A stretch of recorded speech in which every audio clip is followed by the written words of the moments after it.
Rafi, start. Oh, Yep. Oh, sorry. Okay. Hello. Welcome to the code generation and verification session. My name is Rafi Kachadorian. I'm here from CUNY Hunter College, and we have a great lineup of talks this at the session. And first up, I'd like to introduce Alexandra Baekje, and she will be presenting her paper, Automatically Testing String Solvers. Here's what I found. Can you see my screen? All good. Okay.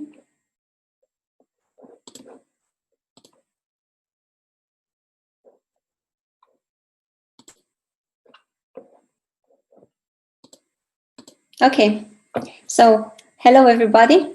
I am Alexandra from ETH Zurich, and today I'm going to present you our work on testing string solvers. So SMT solvers have a wide variety of applications, from program verification and synthesis to test case generation. For all these applications to provide reliable results, it is necessary for the SMT solvers themselves to be correct. However, this is not always the case in practice. So let us consider a very simple example. Here we ask if it's possible to find two string values t and u, such that by replacing t by u in the empty string, we get the constant string a. If we look in the SMT standard, we find out that this formula is satisfiable and has a unique solution because the empty string matches at the beginning of every string. However, if we ask two state-of-the-art SMT solvers, both of them return unsat because their implementation of this replacing operation is in this case incorrect. However, because their answer is equal, using traditional differential testing techniques, we cannot find this bug. So to develop a testing technique that can reliably find this kind of bugs, one needs to understand how to generate the input SMT formulas and what to use as the test oracle. In our work, we address these many challenges by generating SMT formulas that are satisfiable or unsatisfiable by construction. So in this way, we don't get false positives. To facilitate debugging and error localization, we start with simple SMT formulas, and then we obtain more complex ones by applying a set of satisfiability preserving transformations that we have defined. Having these formulas with known ground truth, we can compare their expected result with the result given by the solver. If the solver returns unsat for a satisfiable formula or vice versa, then we identified a soundness bug. Also, if the model generated by the solver or the unsat core is incorrect, we also have a soundness problem. Our technique can be also used to identify other classes of errors, such as completeness and performance errors. In this talk, we will focus on string solvers, but in the paper, you can find a discussion on how our technique generalizes to other theories on their combinations. So generating SAT and unsat formulas is different, so I will present them separately. A formula is satisfiable if there exists at least one model such that the formula evaluates to true. In our work, we start with very simple formulas from the string theory that test each string operation in isolation on formulas, as you can see here, with unconstrained parameters and results.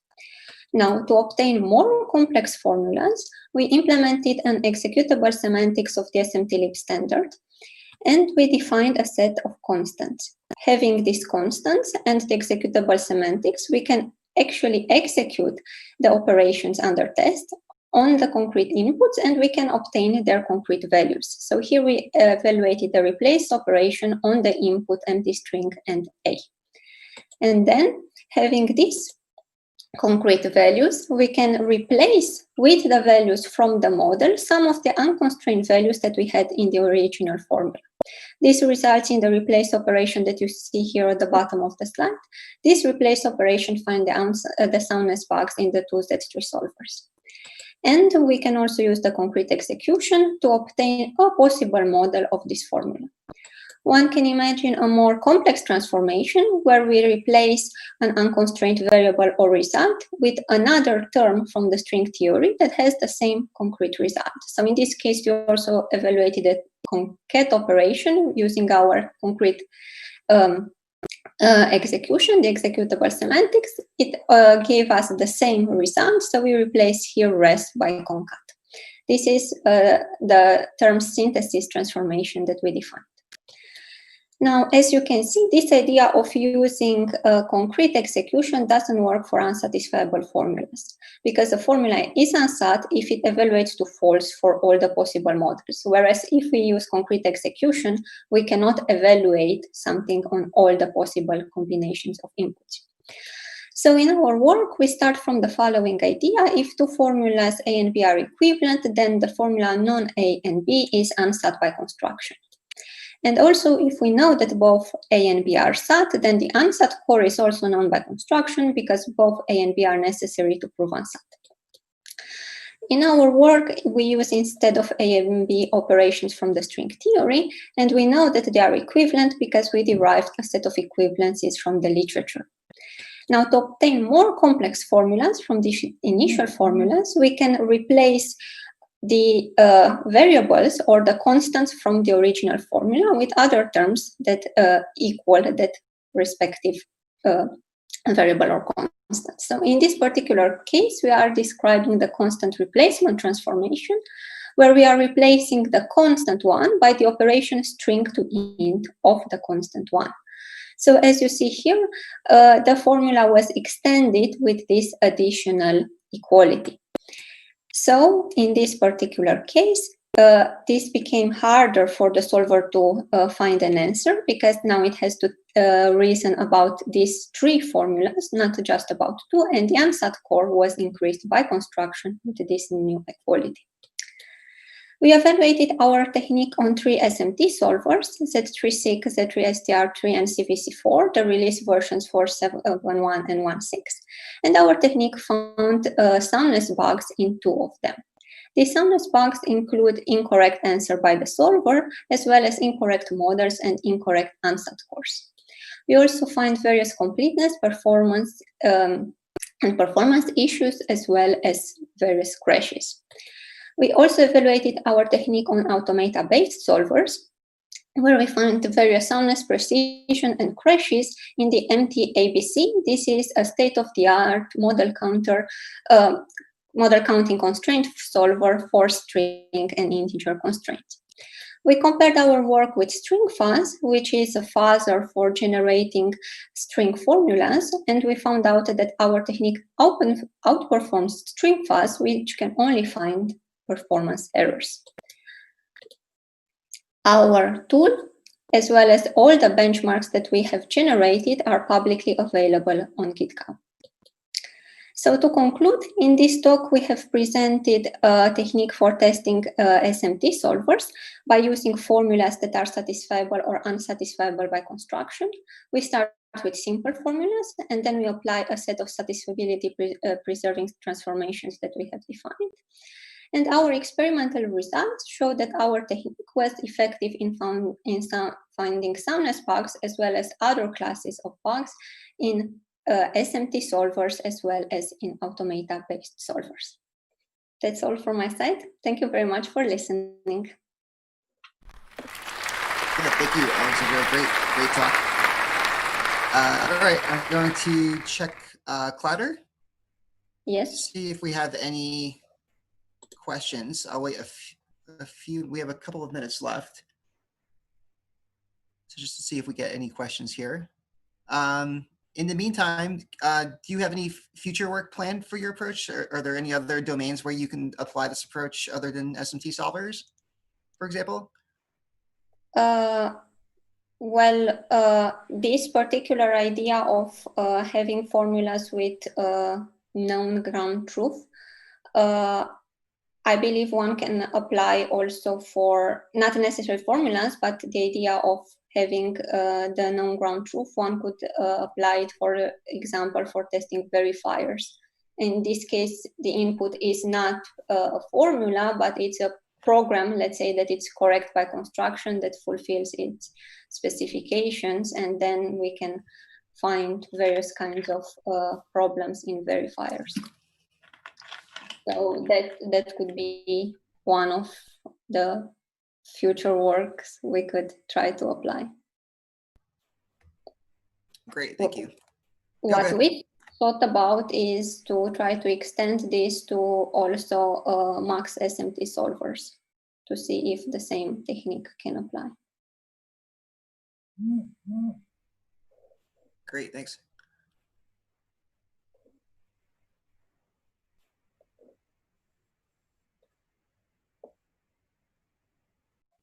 All right, I'll just wait 30 more seconds to see if we have any questions on Clouder.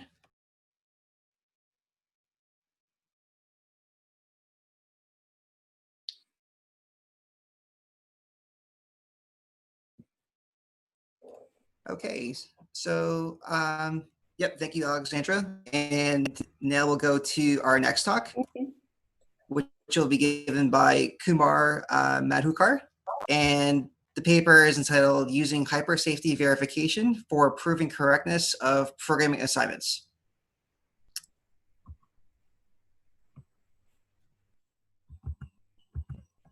Is my screen visible? Yes, we can see your beginning slide. Yes, thank you.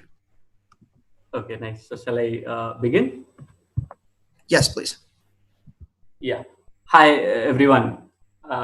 I'm going to talk about the use of hypersafety verification for proving correctness of programming assignments. And this is joint work with Jude, Suman, and Venkatesh from TCS Research in Pune, India. So without wasting time, I'll move to what led to this idea. And so we're trying to solve this problem of establishing correctness of programming assignments, which is typically done by a set of input-output pairs, or testing as we call it. But testing has its limitations, and we were interested in formally verifying the correctness instead. But to formally verify the correctness, you need a formal spec of correctness. And it's typically a formula in first-order logic, but you cannot assume that it is easy to write for everybody. So instead, in our setting, we were working with a reference implementation which was provided by the teacher and which solved the same problem, of course. And the problem therefore reduced to that of equivalence checking. So we'll see. So this problem relates to hypersafety verification, and we'll see why. So first of all, hypersafety verification hypersafety verification is the problem of verifying K safety properties. A K safety property is one whose violation needs K copies of the program to demonstrate a violation witness. For example, determinism is a 2 safety property, and you can understand it by noticing that to explain or to demonstrate non-determinism, you need 2 copies of the program. They would of course start from the same input, but then they'll diverge and end at different outputs. Of course, the idea in doing this hypersafety verification is to leverage existing techniques which have been developed for the usual 1 safety verification, and the reason for this is because there is a lot that has been done on that side. So let's try to understand this with the help of an example. So suppose the assignment problem was to find the sum of the first n natural numbers, and you can see the program on the right. So it sums the first n natural numbers and returns the sum. So suppose the teacher and the student, for now, for simplicity, assume that they both have the same program, and you want to verify that the sum will always be the same for both their programs. So you can have what looks like a sequential composition, which I've shown below on the right bottom. So you can put these the function written by the student followed by the function written by the teacher, and you can write an assert in the end, which equates the 2 outputs. And now, of course, you have reduced this problem to 1 safety verification, but this reduction is this kind of a composition is not very useful always. And the reason for this is that it requires you to obtain complex invariants, because you need to reason entirely about both these programs. So this is the problem with a sequential composition. So Yeah. So while sequential composition is an answer, it's not a very practically useful one.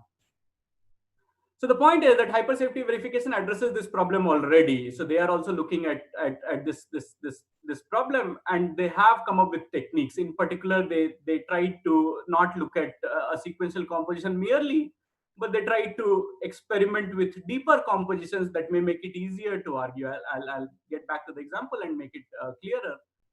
So our idea here is to use hypersafety verification technique for doing this problem of equivalence checking. So let's get back to this example. So we had this earlier example, the sum of the first n natural numbers that you can see on the left. And there is a nicer composition as opposed to the sequential composition, which is not so nice. It requires complex invariants. On the right, you have a nicer composition where you have tried to merge the loops in some sense. So once you overlap the loops, once you try to compose the loops themselves, you can see that the property itself can become an invariant in presence of some other predicates which are also needed. But the whole point is that it becomes easier to argue. So the sums are growing similarly, and therefore at each stage of the loop, you can argue that the sums are the same instead of trying to derive that the sum is equal to n into n plus 1 by 2 in both the cases, and therefore they are equal. So you don't need to derive that complex expression. You can simply say that they'll be equal because they are equal in the beginning, and they are evolving in a way that they are equal at every stage. Sorry, Kumar, about 1 minute left. Yeah, sure. So this is another example, and the whole point of this example is that you can do this even when the programs are syntactically different. So on the left, you can see that there are two syntactically different programs, and you can still find a nice composition, which I've shown on the right. I will not get into the details because of lack of time, but this example is going to be around, and even I'm going to be around, hopefully. So I'll get to the future work. So of course, when we are doing this for equivalence checking, it becomes important to look for counterexamples in the case when the programs are actually not equivalent. So it'll be good to derive these counterexamples. Additionally, it'll be good to solve this issue of scalability, which of course can happen if the programs are long and have loops. And especially we want to see if since we are limited to 2 safety, it can help us in any way. So this of course this was just an idea paper. So we are interested in developing a tool and doing an extensive experimental evaluation. And it will also be interesting to see how this can work in incremental analysis of evolving code. So that's all that I have, and I'm ready. Yeah, thank you, Kumar. Appreciate the great talk.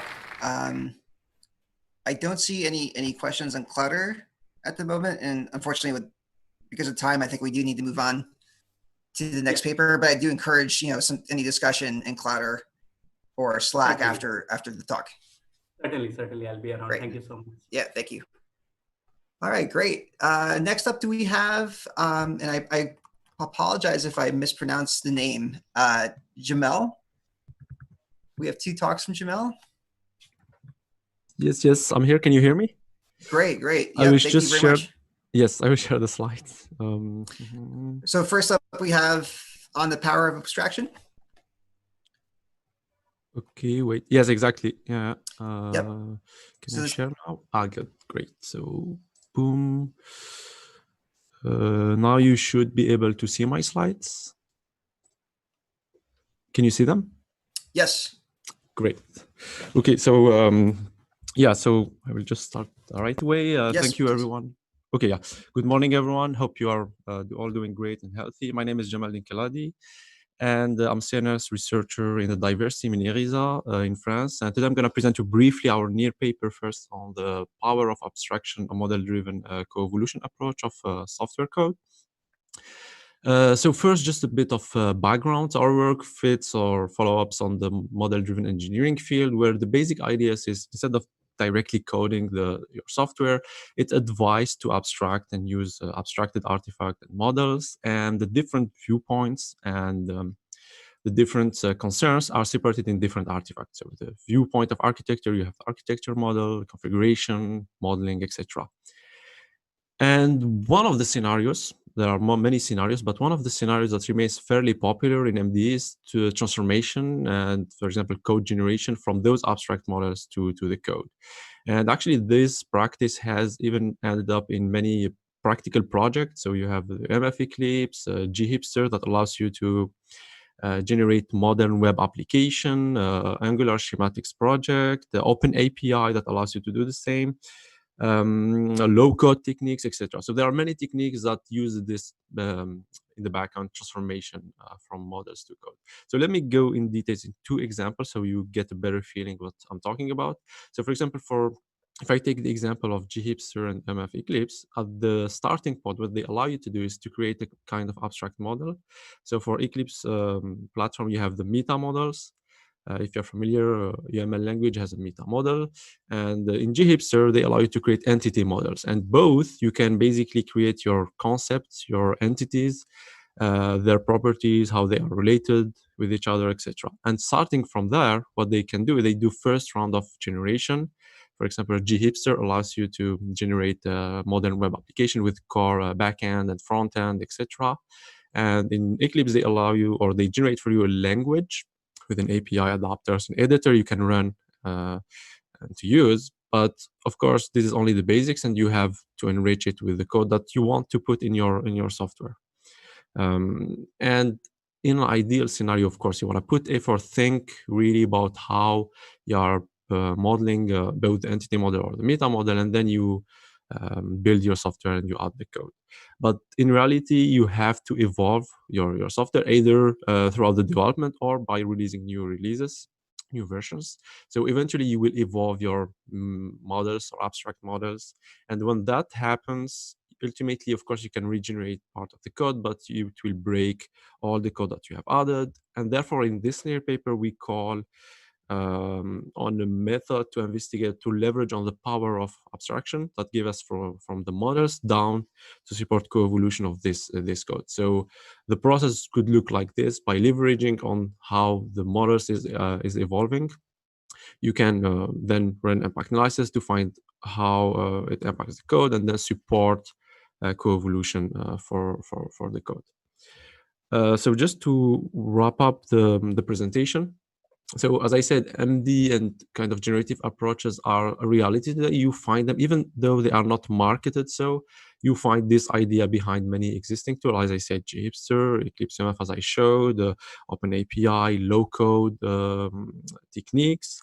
And actually every design domain evolution at the model level can lead to co-evolution, and supporting this process of evolution and co-evolution is still missing. So a piece that can further, we hope, to ease the adoption of these tools and make the life of developers more easy, so to say. Okay, so thank you very much for this good presentation of my new paper. And if you have any question, I'd like to happy to answer. Yeah, thank you. Yeah, thank you for just get Clouder. Yeah, no problem. Yeah, that look at Clouder to see if there's any questions.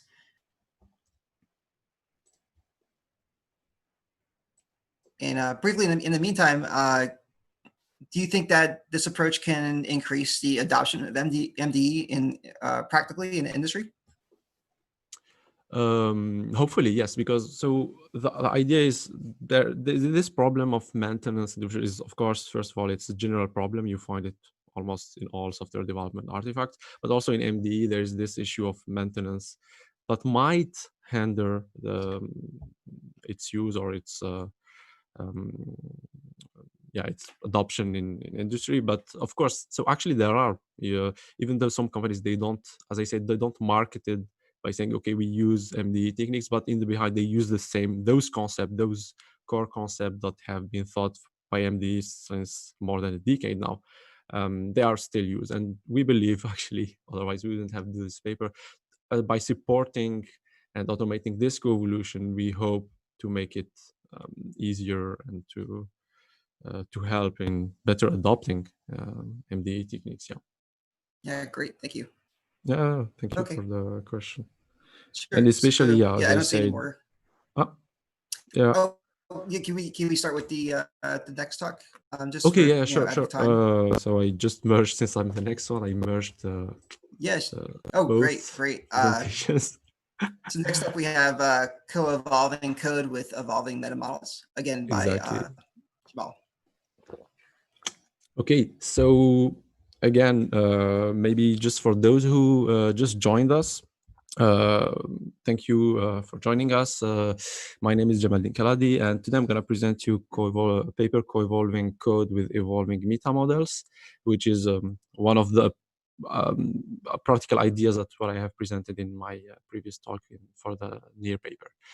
So again, just a quick word on the background for those who joined. This work is on MDE, where two main concepts is instead of abstract coding the software directly, MDE advises to abstract by using different kinds of artifacts, and different point of views are separated in different artifacts, to say so. But so in order to create somehow those artifacts, we use software languages. And at the heart of every software language, you have, or in the Eclipse scenario, you have meta models, which are equivalent for grammars in programming language. So they allow you to define and specify your meta, the core concept, how they are related, etc. And in EMF, Eclipse, they generate, so from that, they generate a core language with API adapters, editors, and then you add your additional code that you want to put in your language. For example, if you want to have verification, validation, etc. And of course, when you are releasing new release or new version, or you evolve your language, you have to evolve eventually the meta model by refining the concept or adding new ones. And you have somehow to regenerate the code, and it will impact the additional code that you have added. And this paper, we address this particular scenario of coevolution between meta models to the code in the case of Eclipse MF. But let me give you a concrete example, so just to give you better understanding of what I'm talking about. So here I took an excerpt of the meta model of OCL Pivot. It has more than 111 classes. I just took a few. So here we have a class that defines property, multiple statement, etc. And as I said, from this, MF Eclipse allows you to generate code. So the first layer is the API. So we generate interfaces for each of the classes. You can see an interface for property, multiplicity element. It generates implementation classes. And then it generates a package that handles the current instances. It generates a factory that allows you to create instances, etc.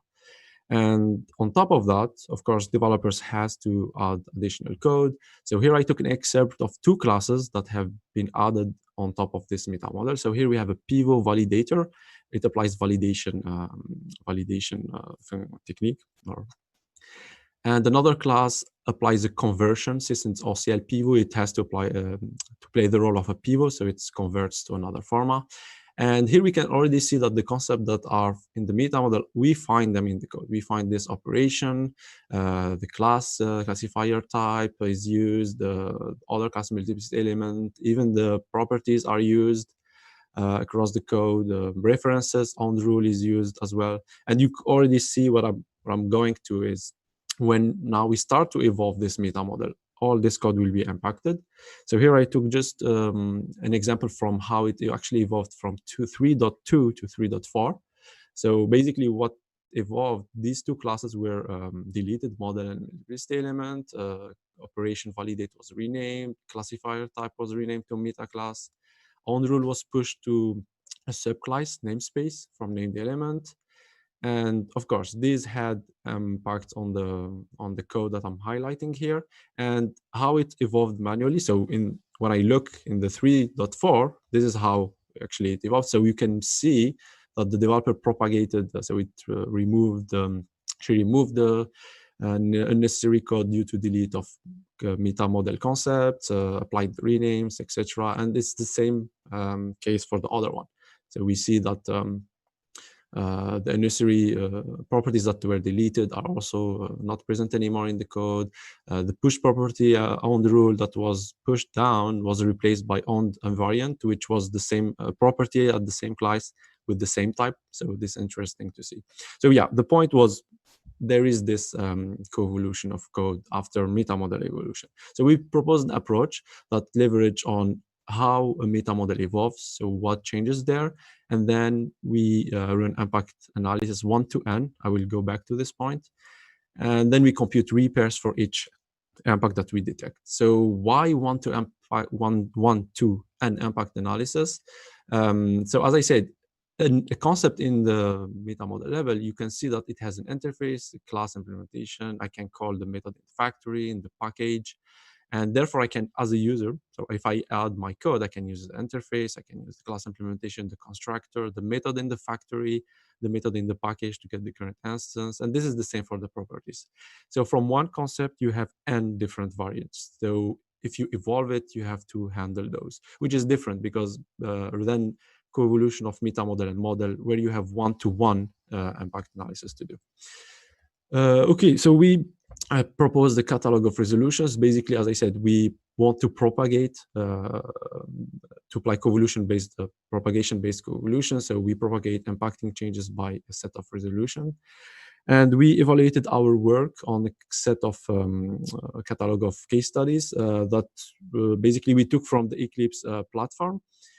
We took 3 languages, OCL, Modisco, and Papyrus, and we were looking for languages that had meta models that evolved. So here we have 5 meta models in those languages that evolved between different versions, both with atomic and complex changes.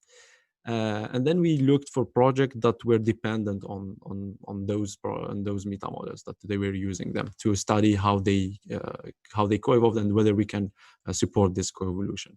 So we were interested in, first, as research questions, how if our approach can handle the impacted part of the code, can we propose appropriate coevolutions, correct ones, the expected by or the one that was applied by developers?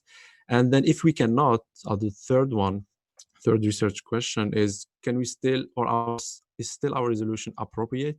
Can it be better? So we all investigated this. So what we observed is, in total, for the 5 meta models, we had more than 470 meta model changes that had more than 900 impacts and applied 970 resolutions for each one of the impacts. So we could actually propose a resolution for each of the impacts. Actually, among our catalog, we had 17 resolutions. 11 were sufficient to repair, sorry, all the impacts.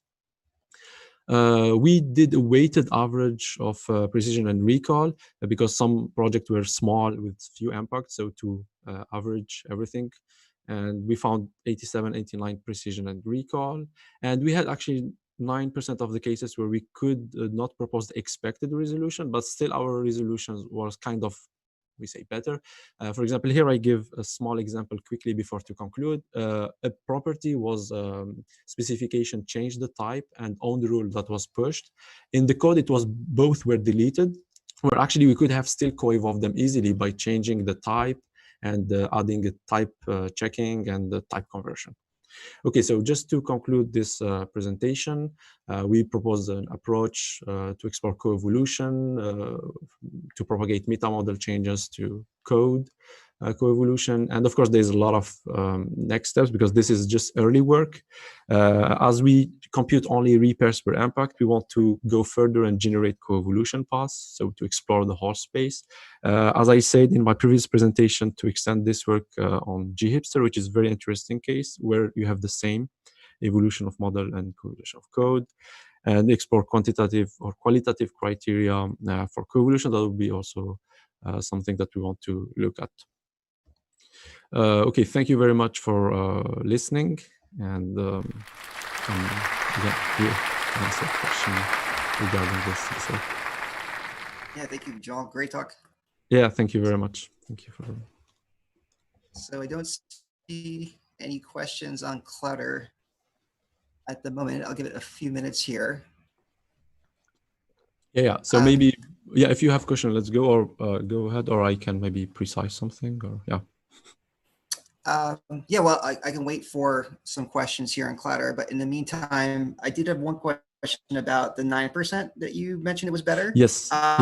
In your evaluation, was that part? So that 9%, would that fall into like the false positive category? So yes, exactly. So exactly. So we looked at when we, for example, we could not actually propose because the versions were already there. So we knew kind of the ground. We knew the impact, and we knew in the next version how it was co-evolved. And actually, those most of them were deleted. So, for example, we had like silly examples where a rename an element, or I say the change of type, and you could easily co-evaluate it, but in the next version it was deleted. So we counted as false positive. It's for us, it was not the correct. We could not propose actually the correct coevolution. But then when we looked at it, we said, okay, maybe our coevolution is the relevant one. Then deleting it. Of course, it's subjective one when we say it's our point of view. So we think it would have been better actually to maintain them, to apply change type, to rename it, rather than just simply deleting it. Great, thank you very much. Yeah, thank you. Oh, thanks for the. Okay, so let's just wait one more second. Yeah. Okay. All right. Maybe yeah, thank you again. Thank you again. I think we're at time now for the next okay, talk. Yeah, thanks. No problem. Thank you problem. for handling, chairing the session. Thanks. No problem. Thank you.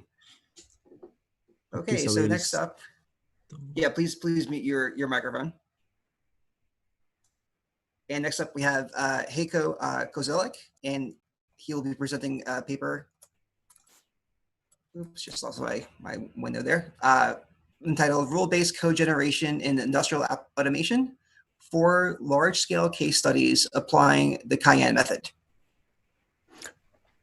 Yeah, thanks, Rafi. This is a joint work with Andreas Burger, Marie Platinius-Moore, Julius Rückert, Adil Abu-Quaik, Rahul Jetli, and Abdullah Pipi.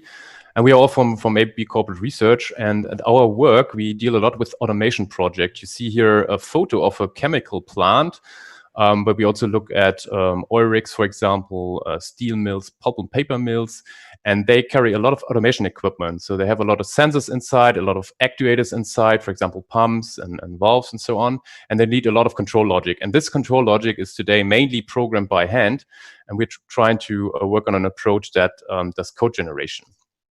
When the engineers design such a plant, they start from some schematic drawings. And I give you an example of that. This is a piping and instrumentation diagram. So it's a schematic drawing on the requirements of the plant. And for example, these large column shapes are tanks. And we also have some sensors here, for example, level sensors, temperature sensors, flow indicator here.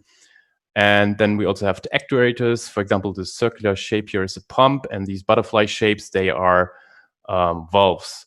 So this is the requirements onto the automation, and then you still need the control logic to connect the sensors with the actuators. The way it's done today is that you get these CAD, computer-aided design drawings, and for a regular sized plant, it can be dozens of P&I diagrams, can even be hundreds of them. And then what the engineers do is usually they have a PDF of that or a printout, and then they start implementing the control logic for that. The control logic is done in, for example, in language that looks like this one here. It's called IEC 61131.3. It's a little bit like the Pascal syntax, very simple syntax here. But they write this stuff mainly by hand, by interpreting the diagrams and then thinking about what logic is required here. And what we want to do is we want to turn this into an automated process. And that would work like this. So we'd still start from the CAD drawings, but then we convert them into object-oriented topology models according to the DXB standard. And once we have these models, we have a rule engine. That's actually the contribution of our paper here, where we apply rules on these models and then can synthesize the code. We can semi-automatically generate the code here that was formerly fully done by hand. Let me give you a short example on how this looks like, and a very tiny example here. So we have a very simple P&I diagram with the vessel, level sensor, temperature sensor, and the pump. And then we have a rule. And the rule says here, if a vessel has a high level sensor attached and it has a level sensor attached and there's a level sensor high alarm signal, so that means that the level in the tank is very high, so the fluids or gases are very high in the tank and the tank is about to burst, then close all the valves on the pipes feeding the vessel. And for example, here we have the situation that we see here this level sensor, and we can trace this back to this valve here. And this is a valve that sits on a pipe feeding the tank. So we need an interlock here between these two elements. And this interlock is expressed with a control logic that our engineers program. And also for the other valve, it's also here, this also would need to be closed, but not the one here on the bottom, because that's not on a feeding pipe, but it's on an outflow pipe. Once we have that, we can generate the structured text by just instantiating the tag names we have here, the tag numbers. For example, this one says here, if this level sensor B102 raises a high limit signal, and that's true, then we set the open signal of this valve to false. And then also we do that the same thing for this other valve. And this whole idea we can apply on many different situations and scale up to large scale plants. For our approach, we have also developed a shorthand notation. So it's kind of a domain-specific language to express these rules, and it essentially says the same thing as the formerly seen regular text. So it says if the vessel alarm level is high and we have the situation that we're connected like this, then we close the valve. This is how our tooling looks like. So we can display the topology models overlaid over the CAD drawing. So you see these colorful markups here. And then you see here this object-oriented model with the pipes, the vessel, the valve, and everything. And then each of the elements also has some metadata or some attributes attached to it, like this high alarm limit, for example, which we then exploit in the rules. And our rule engine looks like this. You can select different rule files depending on the plant or the domain you're working on. Then you have a list of rules. Here for this example, you have 5 rules. In the case studies, we had up to 90 rules. And then you can edit the rules and you can apply them and run them against the topology model that you have loaded. And then the model traversal starts and it searches for the pattern encoded in the rule. And then it generates the source code. And then you can do that for a bunch of rules, so a whole set, a batch, and then apply it for an entire plant. And then generate lots of the interlocking logic that's required. For our evaluation, we executed 4 case studies on actual automation systems. One was for an oil platform, then we had one for a chemical plant, another one for a chemical plant, which was a different process, and then for a crude oil separator. There's some statistics in the paper on the size of these automation systems. So they were medium-sized to large-sized automation systems. We analyzed dozens of PNIDs for that.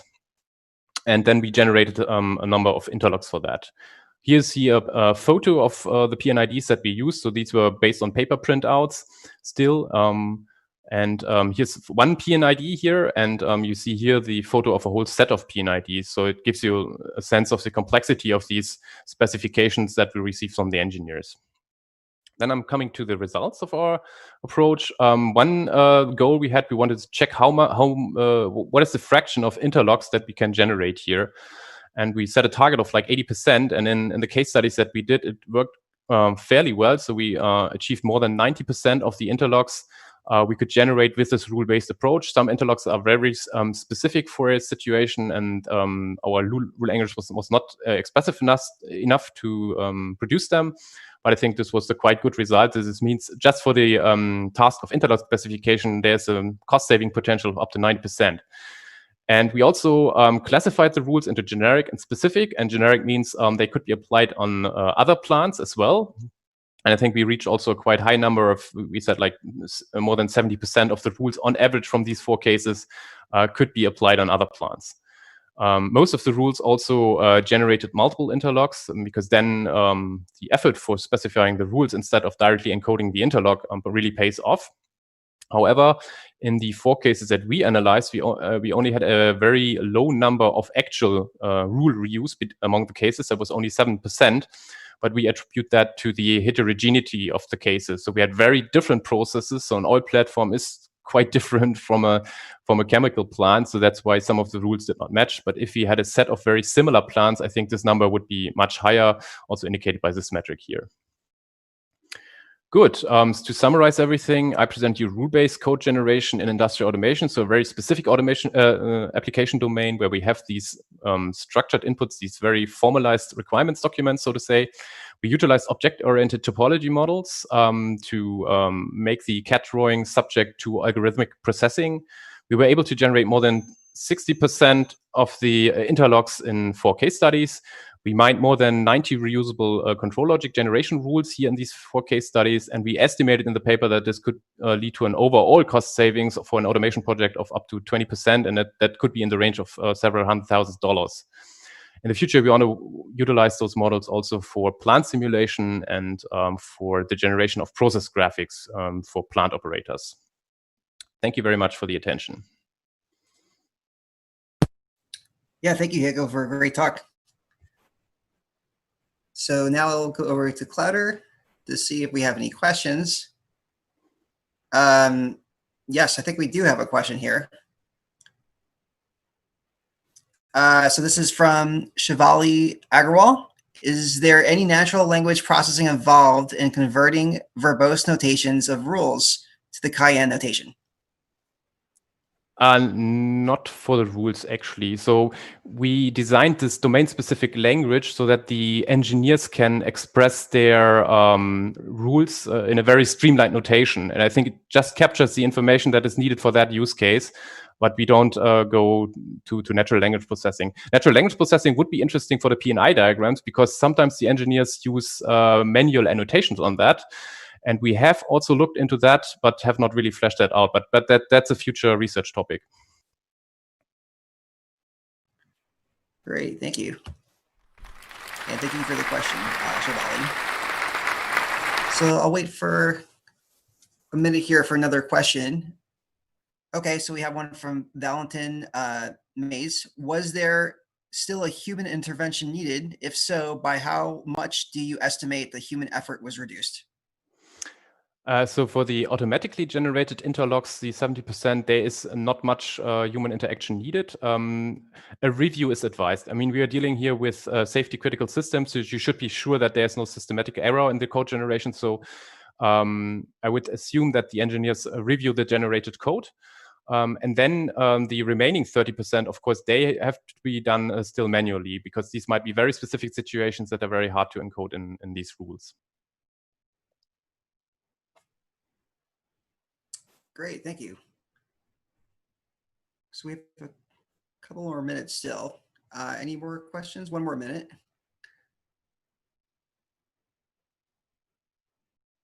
I was wondering if you had any pushback from the engineers about using, it's always difficult to introduce new technology sometimes.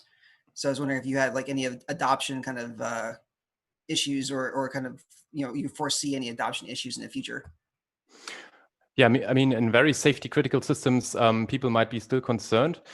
We also interviewed a couple of domain experts, a couple of automation engineers, and got their feedback on this approach. And actually, they were quite in favor of that. That's also described in the paper because they say, yeah, it really automates a lot of very tedious tasks, which are very simple, but which we always have to do again. And if we had these rules, then we don't need to do this repetitive work that we always do. Like you see in the simple interlock that I presented you in the example, and that's a situation that occurs many times, and currently they do it all the time, each time manually again. So they were quite happy about this automation here. And if they can review the code, they are still in full control of what happens there. So that's just saves them some work. Great, thank you very much, Diego. Okay, thank you very much. And yeah, let's go to our last talk. And this talk will be from Ningwen Zhao. And the paper is entitled Understanding and Handling Alert Storm for Online Service Systems.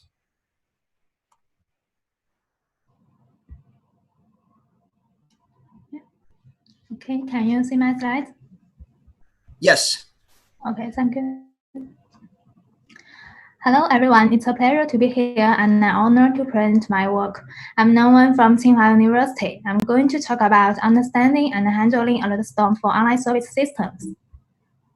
Nowadays, service quality and user experience are vital for online service systems. To ensure the service quality, engineers collect various monitoring data, including metrics, logs, and traces. Once this data violates the predefined alerting rules, for example, CPU utilization exceeds the threshold, alerts would be generated to notify on-call engineers, and then engineers would assign alerts to the responsible service teams, and the service engineers would start diagnosis according to the alerts. This is the general pipeline of alert management system. This table presents an example alert with several major attributes which will be used in our approach. In practice, failures are inevitable due to the large scale and complexity of online service. However, the occurrence of a failure tends to be along with numerous alerts. This is because a service system contains many components, each of which has a huge amount of monitoring data, and different components tend to be affected by each other. We call this phenomenon alert storm. Faced with so many alerts, it's time-consuming for engineers to manually examine each alert to diagnose the failure. Therefore, to facilitate the assurance of service quality, understanding and handling alert storm are very essential. To understand the characteristics of alert storm, we present two typical alert storm cases. The first one is caused by a database server down. Due to database disconnection, the service unbanked cannot receive data, which leads to a series of alerts generated by other components in unbank. Subsequently, other services calling it also generated alerts. The second case is caused by the router down. Thus, both related application and underlying infrastructure generate alerts. To help understand alert storm, we conducted the first empirical study to investigate it based on a large amount of real-world alert data. Through this study, we obtained three key findings. First, alert storm occurs frequently, about once a week, and it takes several engineers about 1 hour on average to handle alert storm. Second, the current practice of identifying alert storm is just to set a fixed threshold, which cannot fit the dynamic online environment. Third, some alerts in alert storm are irrelevant to the failure, and also many alerts relevant to the failure have certain correlation, for example, textual and topological correlation. In summary, this study further motivates the necessity of handling alert storm and provides some guidelines. Inspired by the findings from our study, we propose the first approach to handling alert storm, which contains two components: alert storm detection and alert storm summary.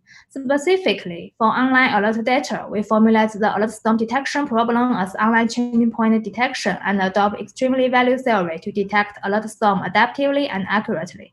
Then, if an alert storm case is discovered, the second component will be triggered to assist the engineers to identify the problem. Alert storm summary includes 3 steps: learning-based alert denoising, which aims to filter out irrelevant alerts to the failure; clustering-based alert discrimination, which aims to divide the alerts into different groups; and representative alert selection, which aims to extract the most typical alert from each cluster to recommend to engineers. Through the above 3 steps, we can obtain a small set of typical alerts that are relevant to the failure and reflect the failure from diverse aspects, so that the engineers can spend less time handling the alert storm instead of analyzing all the alerts. In detail, about learning-based alert denoising, we regard the regular alerts happening in the normal states of the system as training set, and the alerts happening during the alert storm as testing set. In this way, regular alerts are normal samples, and the goal is to identify the anomalous alerts which are different from regular alerts in testing set. Thus, we can extract several features from alert data and adopt isolation forests to filter out regular alerts. About the second step, we calculate the similarity from 2 aspects. The textual similarity is measured by jacket distance based on alert contents, and the topological similarity can be computed by the shortest path length between 2 nodes on the service topological graph. Then dbScan is used to cluster alerts. Finally, we select the representative alert by choosing the centroid of each cluster. The centroid of a cluster is defined as the object which has a minimal average distance to other objects in the same cluster. About evaluation, we obtained 3-year-long real-world alert data from a large commercial bank as our dataset, and collected 166 cases of alert storm as our experimental subjects from the historical failure tickets. First, we compare the EVT-based alert storm detection with traditional threshold. The results show that EVT-based approach can detect alert storm more accurately compared with the traditional threshold-based method, achieving the F1 score larger than 0.9. Besides, alert storm approach can reduce the number of alerts that engineers need to examine by larger than 98% and perform better than existing industrial practice, that is, manual checking and only checking high-severity alerts. Also, our alert storm summary can accurately recommend representative alerts related to the failure. Also, the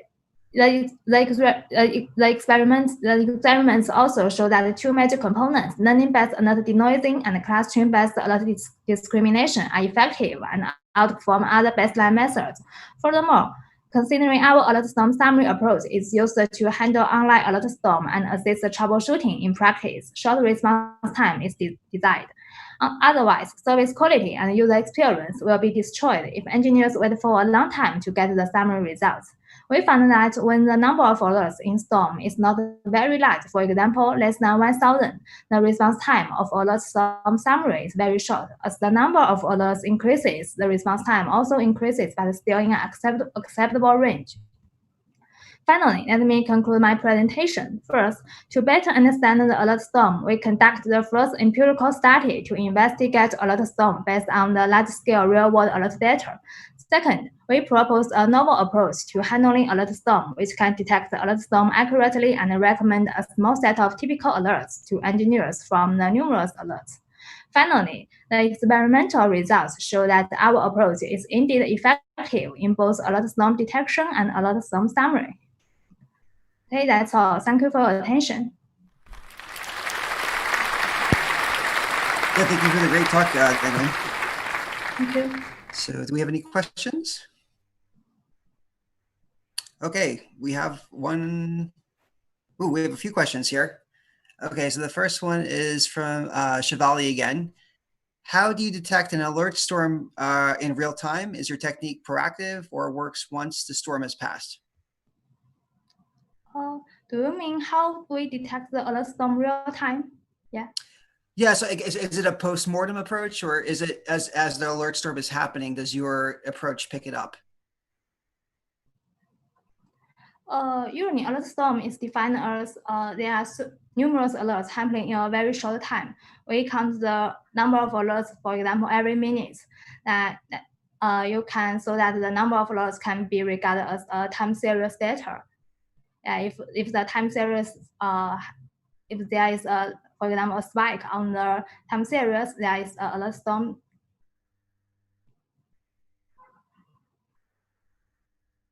Okay, so it sounds like it works in real time as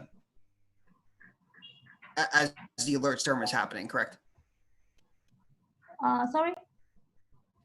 So your approach works in real time as the alert storm is happening for like a software product that we're seeing, a spike in the number of alerts. Yeah, because the alerts is arrived. The alert management system in the IT operations can receive the alert in a real time, so that we can count the number of alerts in real time. Yeah. Great, thank you. Okay, so our next question is from Valentin again.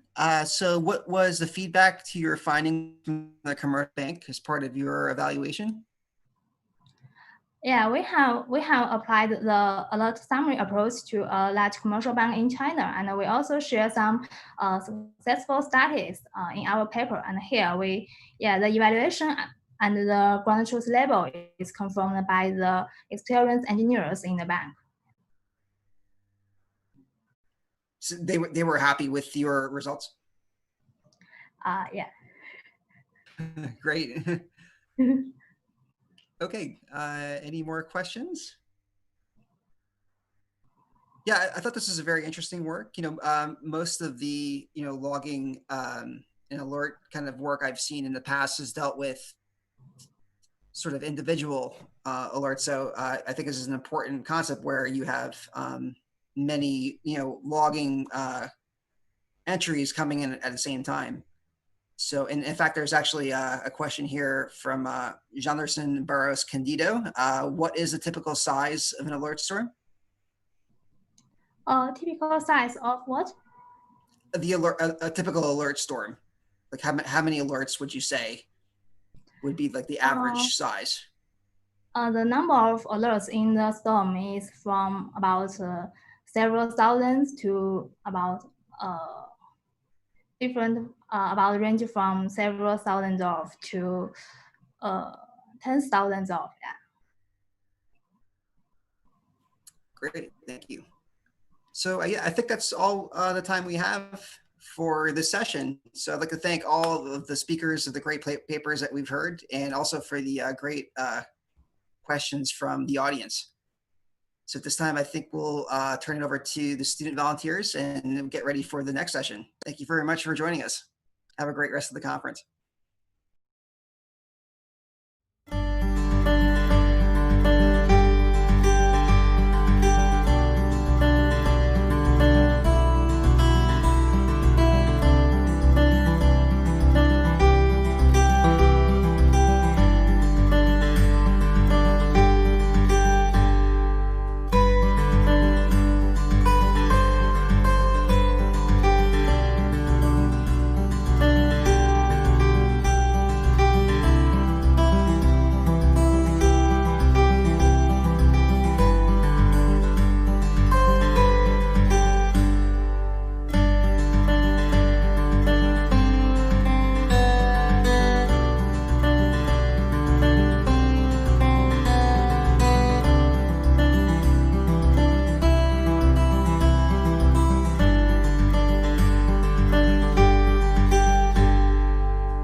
Hello, welcome to this session, I-22 software testing. I'm the session chair, Phil McMinn. I'm from the University of Sheffield. We've got 4 great paper presentations coming up and 2 demo teasers. And we're going to start with a demo teaser. I'm just going to allow Sheng Cheng to briefly introduce himself, and then we're going to play the demo teaser YouTube video.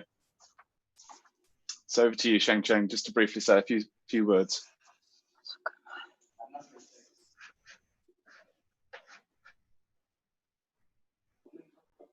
Okay, Sheng Cheng's video seems to have frozen, so we'll go straight to the YouTube video. 오케이, 그러면 공유를 시작하겠습니다.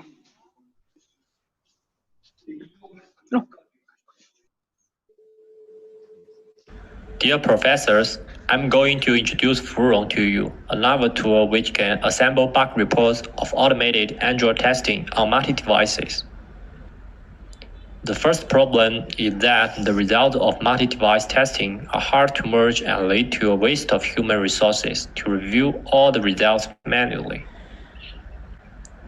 And the second one is that testing report generation tools support merely single-device testing, which is outdated in such an era where mobile devices are of hundreds of thousands of types.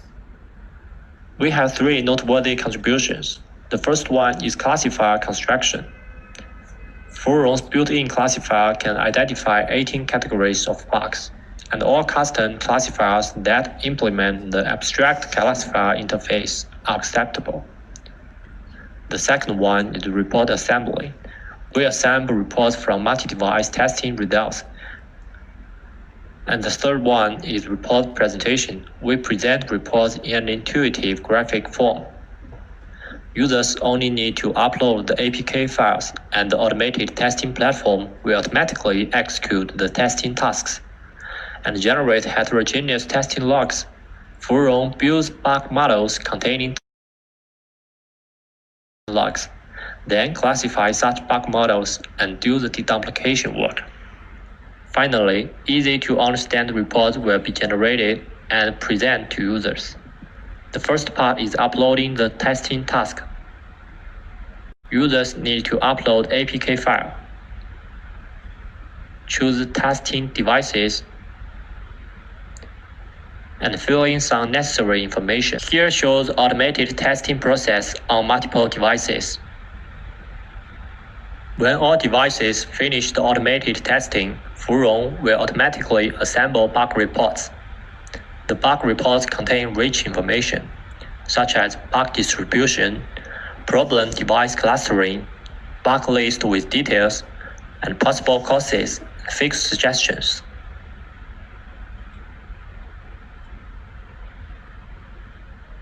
It can be seen that the original log information in the automated testing result is obscure and hard to tell, while Furon presents complete bug information in the report in an intuitive graphic form, which will facilitate developers or testers locate and fix bugs.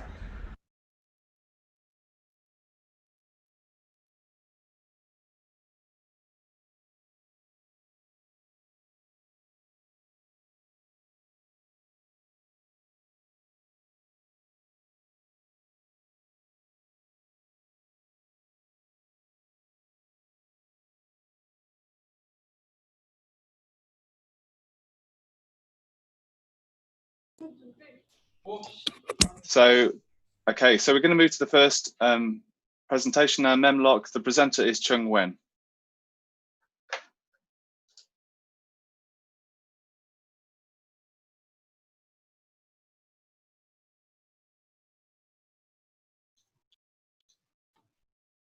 Hello, everyone. Welcome to my talk. My name is Chen Wen from Shenzhen University. Today, I will be talking about Memlock, a memory usage guided fuzzing technique that specializes in finding software vulnerabilities caused by uncontrolled memory consumption. Coverage-based gray box fuzzing is an effective and practical technique in detecting software vulnerabilities, such as AFL-based fuzzing technique have been used to find thousands of bugs. However, current coverage-based fuzzing may have blind spots in detecting uncontrolled memory consumption. vulnerabilities. Uncontrolled memory consumption is a kind of software security weaknesses. There are 3 typical uncontrolled memory consumption vulnerabilities, namely uncontrolled recursion, uncontrolled memory allocation, and memory leak. These uncontrolled memory consumption vulnerabilities may be difficult for coverage-based parsing to detect, as they can only be triggered by inputs with sufficiently large size or depth. Such input may not be generated by coverage-based gray box parsing, as they will unlikely increase the coverage information.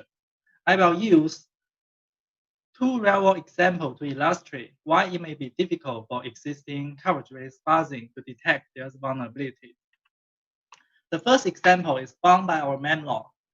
The function recursively calls itself where the input contains a character piece with a sufficiently large recursive stack. The execution will run out of stack memory, causing stack overflow. It can be difficult for existing coverage-based gray box parsing to find this bug.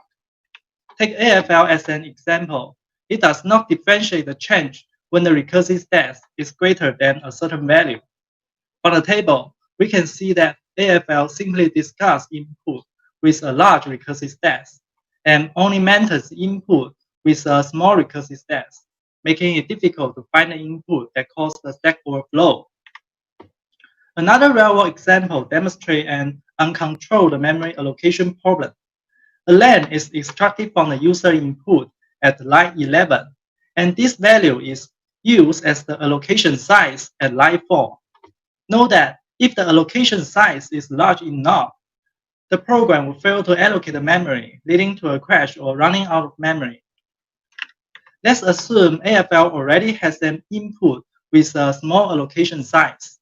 If a mutated input tries to allocate more memory, but still execute a covered pass, it will not be considered as an interesting input, since it has not increased the coverage information. AFL may simply discuss such mutated inputs. Therefore, it is difficult for AFL to generate an input with a sufficiently large allocation size that caused the failure. To help detect bugs caused by uncontrolled memory consumption, we propose a memory usage guided parsing technique called memlog that uses a lightweight program instrumentation to collect the memory consumption information and guide the parsing process with new dimensional feedback guidance information, that is memory consumption information. We also propose a novel seed updating scheme to retain the most interesting input for each program pass.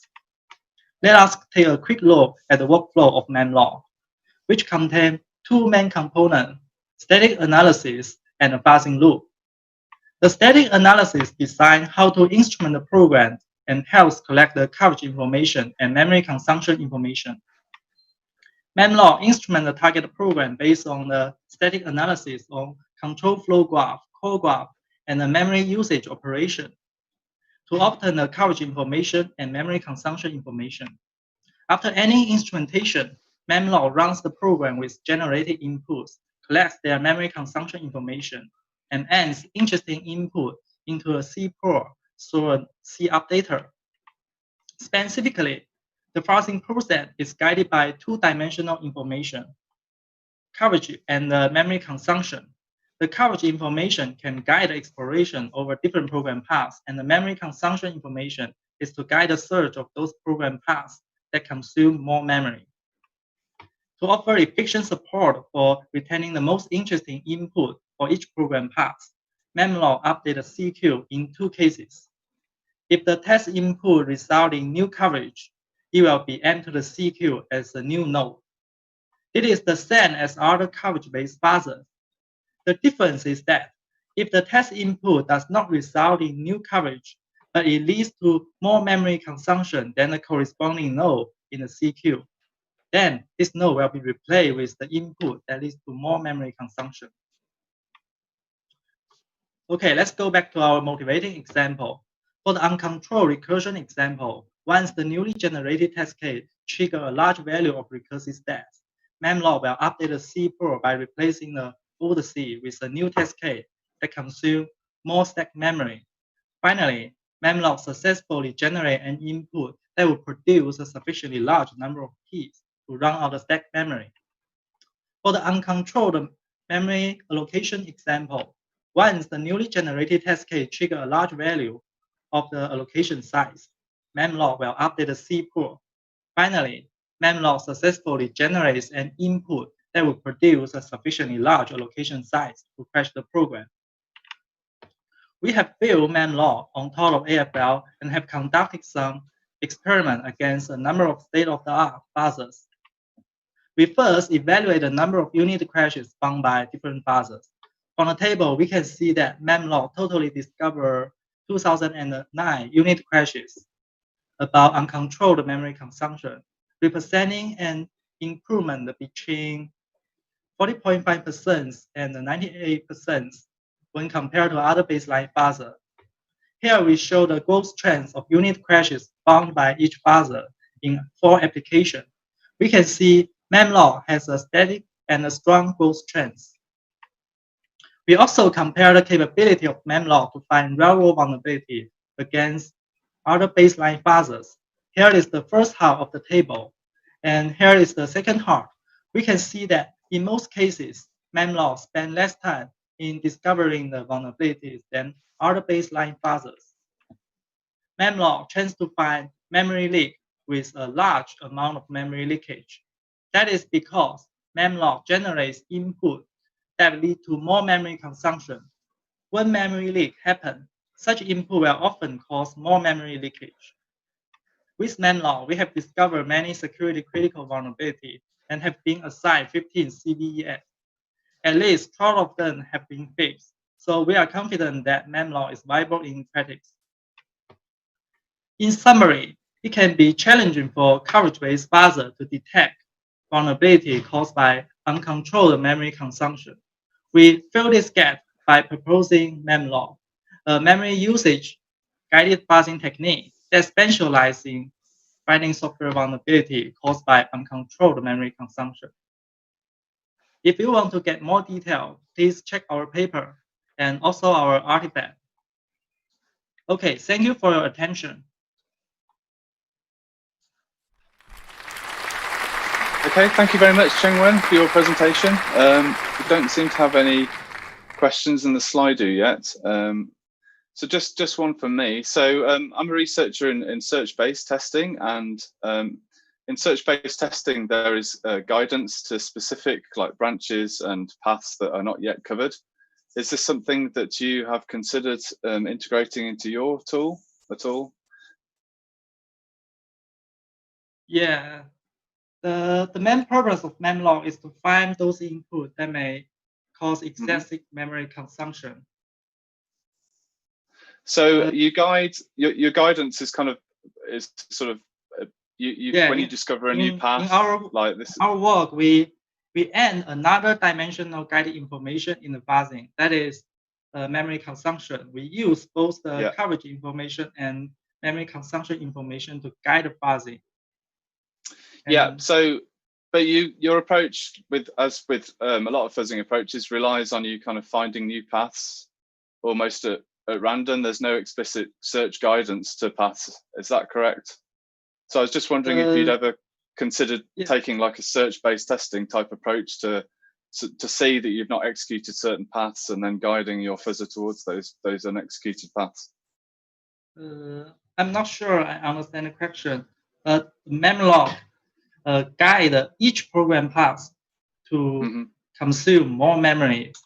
Yeah, sure. Okay, well, we have a question from the Slido. So what is your intuition of the accuracy of the calculated memory consumption?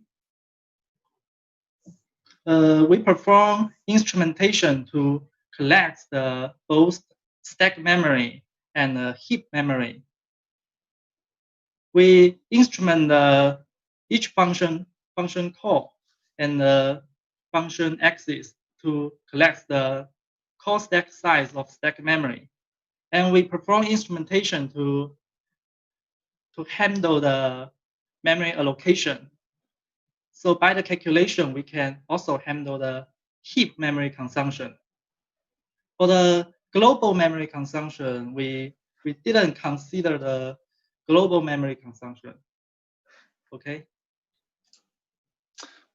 Okay, all right. Well, thank you very much, Cheng Wen. We now move on to our second presentation, our second technical paper presentation.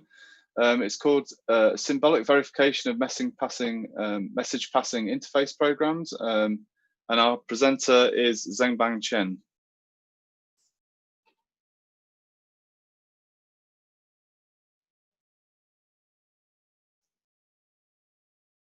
Okay, so when you're ready, Zhengbang.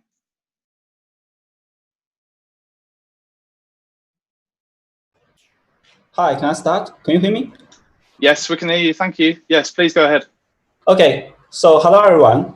I'm Zhengbang Chen from National University of Defense Technology in China. Now I present our work for verifying message passing interface programs. This is a joint work with Hen Biaoyu, Xian Jingfu Jiwang, Chun Huang, and Wei Dong in my university, and Zheng Dongchu from ETH Zurich, and Jun Shun from Singapore Management University. So our concern is the parallel programs on high-performance computing, and MPI is the current de facto standard for developing the applications in HPC. So MPI provides a standard that implements the style of message passing-based parallel programming. MPI applications are not deterministic. The developers can use blocking and non-blocking communication primitives in MPI programs. And MPI programs are usually for scientific computing. Inside the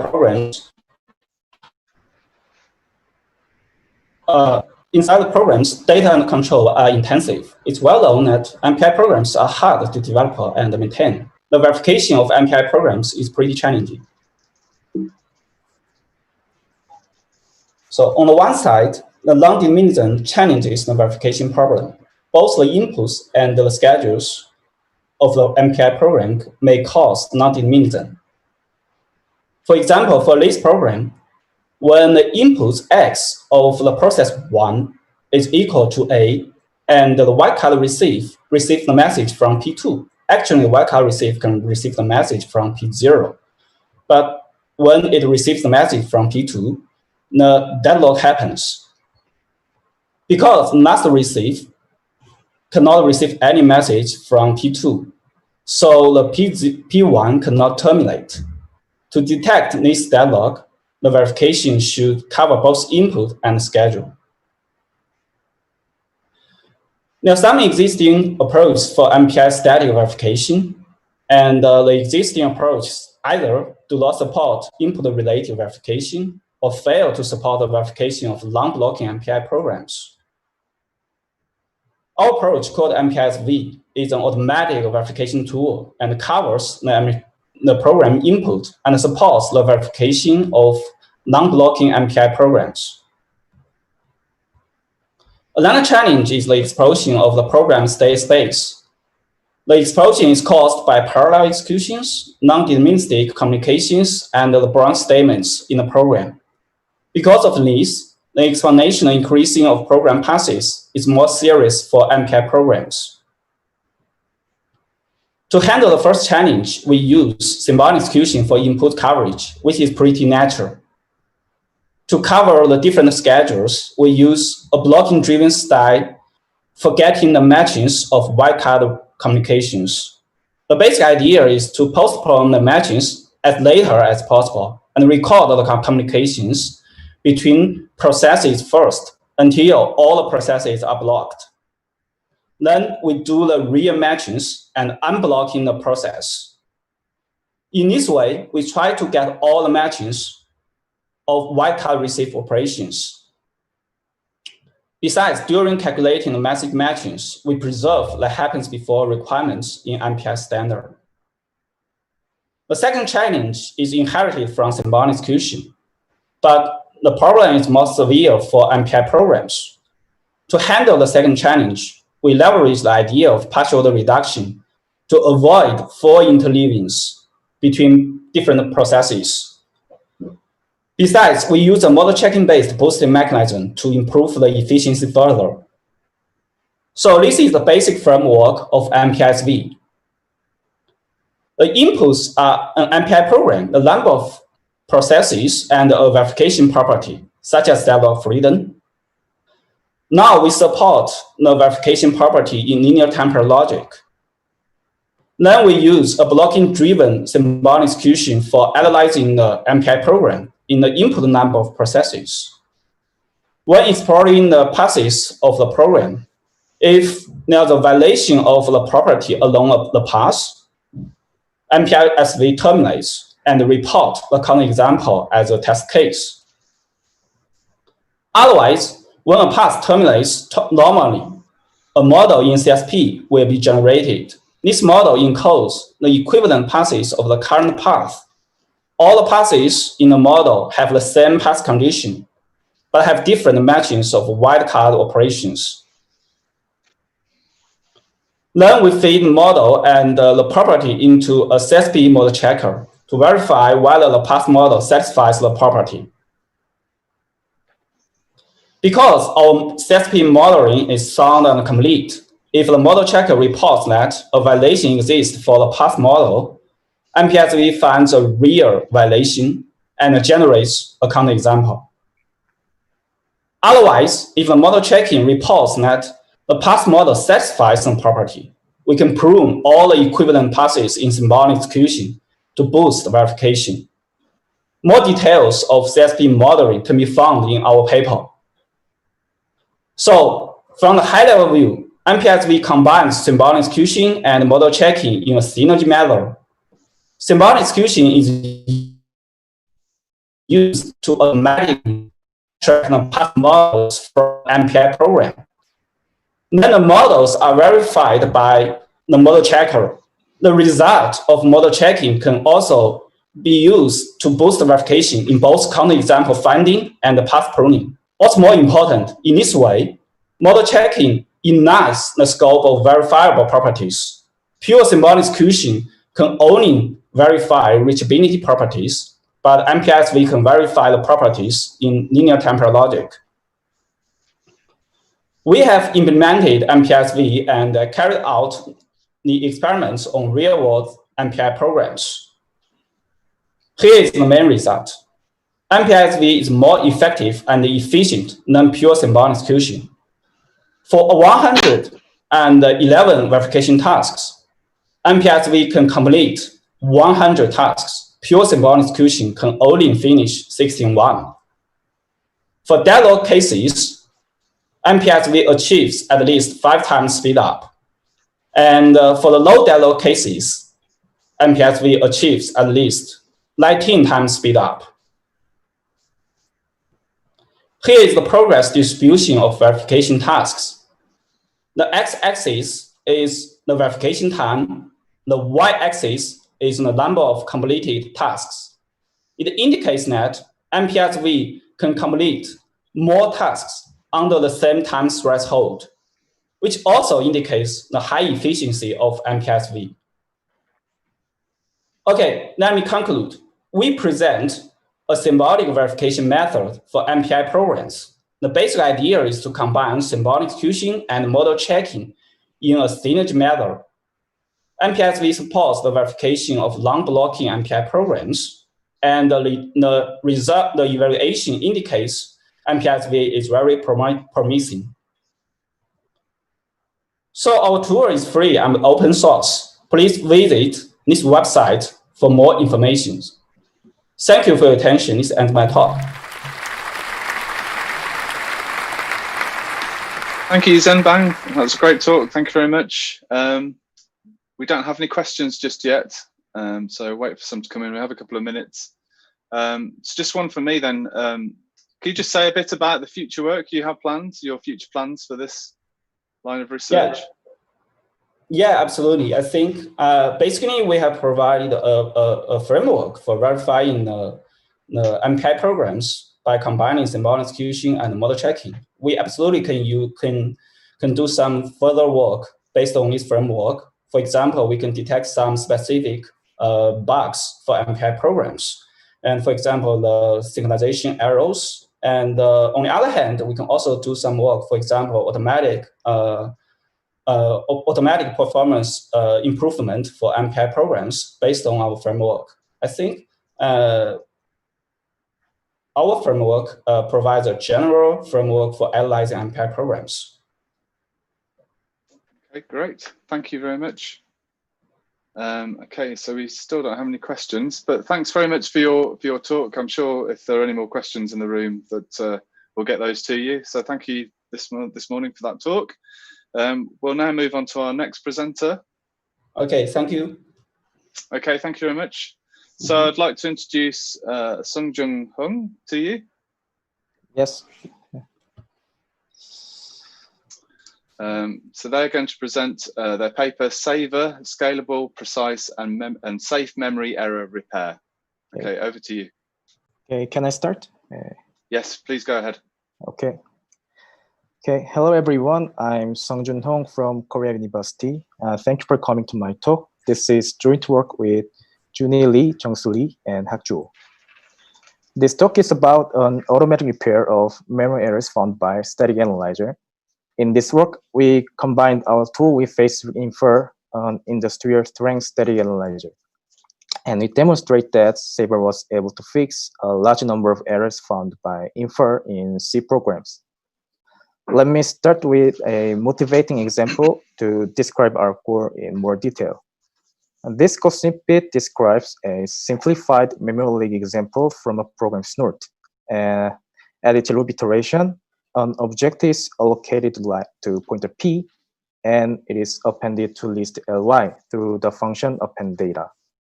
This function returns 0 when it succeeds to append data to the list, otherwise it returns -1.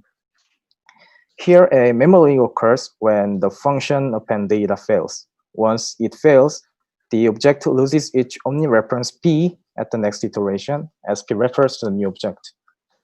Infer successfully detects this memory leak and reports a warning message like this. And the goal of Saver is to fix the leak given this error report.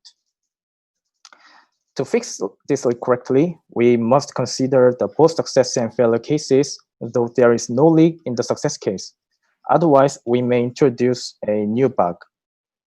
For example, if we insert a free statement like this, we encounter a new user to fill layer of the loop. This is because this patch also deallocates appended data, which can be accessed through the list. Therefore, a correct patch should free only the object failed to be appended. To do so, we need a path condition like this, which identifies the failure case. Given this error report, Saver successfully generates a correct patch while it guarantees that the patch is safe. By contrast, existing approaches cannot repair this error correctly. Full patch is a state-of-the-art repair technique for general heap properties such as memory leak or null pointer exception. Because full patch does not verify the patch safety, it generates an unsafe fix as we saw just before. On the other hand, there are techniques that guarantees the patch safety. Leak fix and memfix are those, but they cannot generate any patches for this error because their underlying analysis is either imprecise or unscalable. Okay, from now on, I will explain how Saver generates a patch with a simple example code. Here, the object allocated at line 1 leaks when the execution takes the first branch, because the free statement at here deallocates the other object O2. To fix this leak, Saver first runs a static heap analysis to convert the program into the graph on the right side. We call this one as the object flow graph because it summarizes the behavior of heap object along the execution path. For example, this vertex denotes here that the object at line 6 in the execution taking the fourth branch. And here P denotes the object can be referred through pointer P, and this use label represents the object is accessed at line 6. The memory leak is captured on the red path on the graph. The labels over this path represent the object is allocated and used along the path, but it becomes unreachable without being freed. Saver then tries to fix the error by finding a new labeling of the graph. It supports 4 fixing strategies as shown in the left side. For instance, the first strategy inserts a free label into an empty labeled edge. And the second strategy moves the use label backward to fix a use after free, and so on. In this example, Saber uses the first one to correct the leak pattern. We have two empty labels to insert a free on this path, but Saber rejects the first one because it introduces a use after free. Thus, Saber decided to insert a free label to here. Saber then converts the new labeling into patch. From this vertex, we can infer that the patch should be applied after line 6, and the pass condition is not C. Also, we use the pointer expression P here for the free statement. In this way, Saber generates a safe patch. Okay, so far I presented the high-level idea of Saber, but this is not immediately applicable to large programs. As you can see on the right side, the object flow graph is constructed in an interprocedural and flow and path sensitive ways. So we devised two techniques for improving scalability of the Saber system. The first one is a function level program slicing. Instead of visiting every functions to construct a graph, we summarize the effect of some of them. For example, let's assume these vertices are from a function which only involves an access to an object rather than the allocation or pointer manipulation. You can imagine a printing or logging functions as an example. And then we simply cut this call edge to skip the analysis and label this edge with the summarize effect, in this case, use. To compute these summaries, Saber runs a lightweight pre-analysis in advance. And the second one is a path merging heuristic. We merge the paths where the similar heap behavior occur. For example, two paths from the second branch are merged here because both of the paths has no effect on the heap object. Okay, from now on, I'm going to show the evaluation of our technique. For memory case, we compare the fixed ratio of Saber with foot patch for infer detected alarms. We ran infer on 10C projects and manually classified the generated alarms. For those benchmarks, infer produces 19 true alarms and 66 false alarms. Saber generated patches for 75% of true alarms, all of which were correct except for one case. This one case was incorrect patch, but a safe fix. By contrast, foot patch generated patches for 27% of the alarms, where the quarter was unsafe. Foot patch also generates unsafe patches for 39% of false alarms. But interestingly, Saber systematically rejects any patches for false alarms. We also evaluate Saber on double free and use after free errors. We collected fixing commits from GitHub and manually generate error reports by inspecting those commits because we couldn't find effective static bug finders for those errors. As a result, Saber fixes 40% of total errors. Here is an example fix generated by relocating use strategy. The use after free occurred at line 4, while pointer C is dereferenced. Saber fixes this error by moving the dereference expression to the second line so that the object can be dereferenced before it is freed. And we also found that it was ineffective for fixing real double free errors to delete or move primitive free statement. Here, put container is a wrapper deallocator, and Saber failed to remove this free in the function because doing so may lead to a memory leak for another object. This was the major cause for our failures. Okay, let me conclude my talk. So far, debugging memory errors was a tedious and difficult task, but with Saber, this burden can be significantly reduced. This is the end of my talk. Thank you for listening. Thank you, Sung-Jun. So we have quite a few minutes before the next talk, so we've got plenty of time for questions. So we've got one on the slide. So how did you find the false positive alarms by infer? Sorry? How did you find the false positive alarms by infer? We just manually checked all the alarms. So okay, so it's a completely manual process. And how long did that take? It's quite take a long time, but we almost take several hours for one alarms. Okay. Yes. Another question that's come in here. I can't see the names of the people that have asked the questions, I'm afraid. Otherwise, I'd say thanks for the questions. But this person is thanking you for a great talk, and they say, if we drop the last part from Saver, i.e. generating the patch, could Saver be used to find the memory errors via its object graph? So, can you repeat the question? So if you drop the last part from Saver, so the patch generation, could Saver be used to find the memory errors via its object graph? Yes, actually, and Saver can, if Saver reject to generate a patch for the patch program by yours, then it may be your patch is correct, but the opposite case, Saver cannot decide because the Saver actually did not verify the absence of the memory leak, but verifies only the safety. Okay. Yeah. So a question from me, did you check out any of the fixes with the original developers? Did they have any comments to make on any of the fixes, or did they accept the changes that you're proposing into their main branch? So the question is, do we apply the Saver generate patches for real programs, for real developers? Yeah. Actually, we didn't try that, but I believe they accept our patch because memory patches is about the temporal safety errors, which can be specified clearly by specification. So I believe they will be accepted, but we didn't try it. Okay, right. Okay, so can't see any more questions at this point. So yeah, I'd just like to say thank you for your presentation. Great presentation, great work. Thank you very much. Thank you.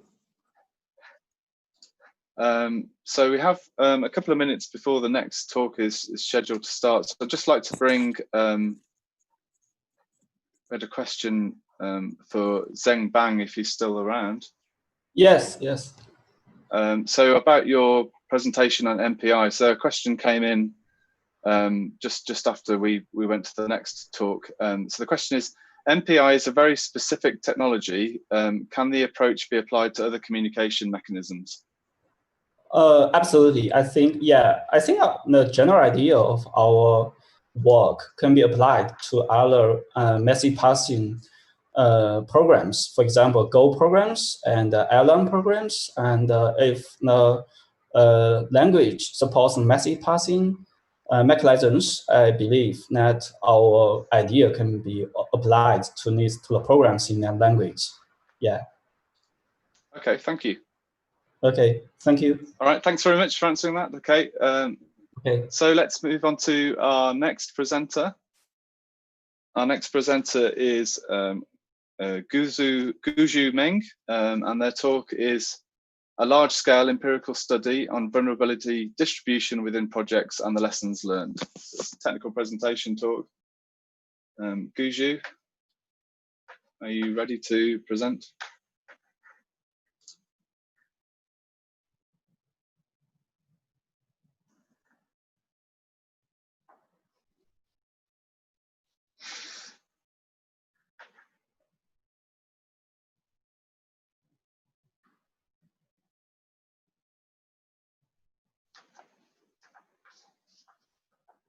Okay, while we're waiting for Guju, Songjun, are you still around? We have another question if you're available to answer the question. Yes. Okay, so the question is, can you explain more about the limitations of memfix that Saver overcomes? So I think that's sort of referencing two talks there. The limitation of memfix compared to Saver? Yeah. Yes, the main limitation of memfix is basically the scalability of the analysis, and also as memfix cannot generate a conditional deallocation, and this is which was essential for fixing real memory leaks in our evaluation. Okay. Yes. Okay, great. Thank you very much. All right, looks like we're ready now with the next talk. Are you ready, Guju? Hello, can you hear me?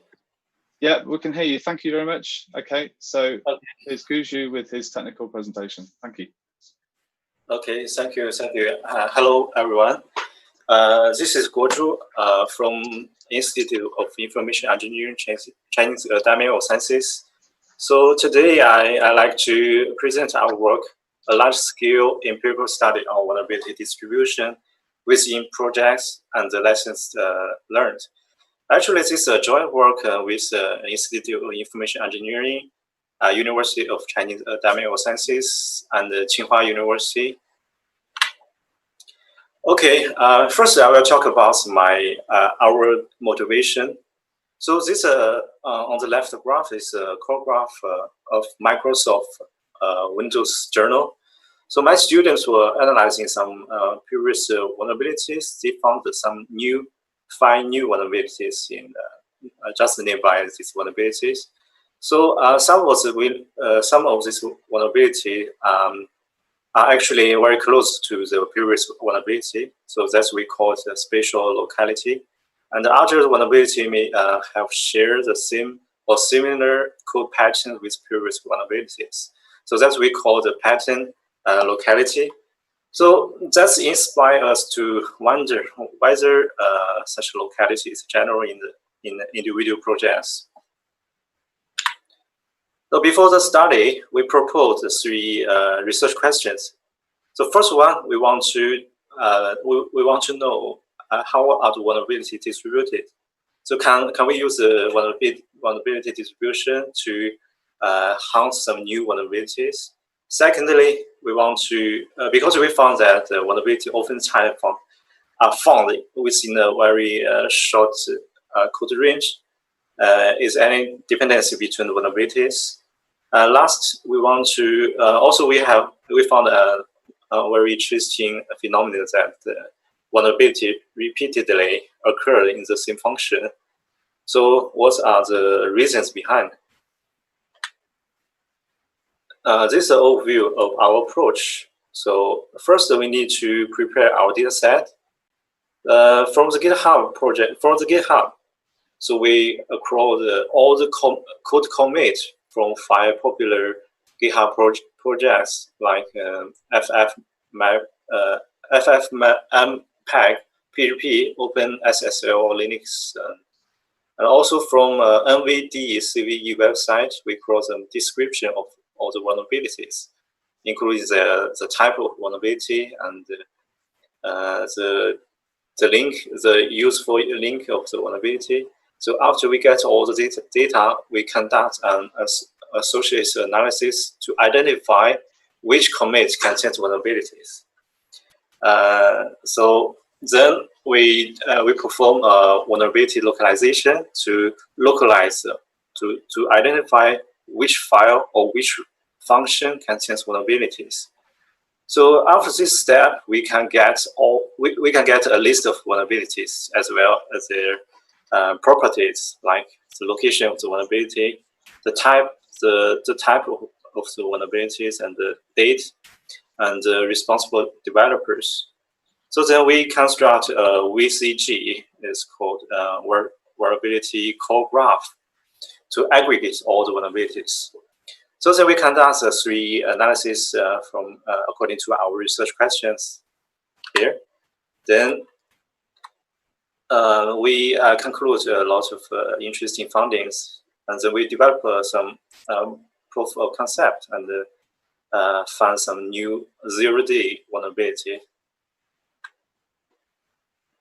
So this is the data set we get. So there's around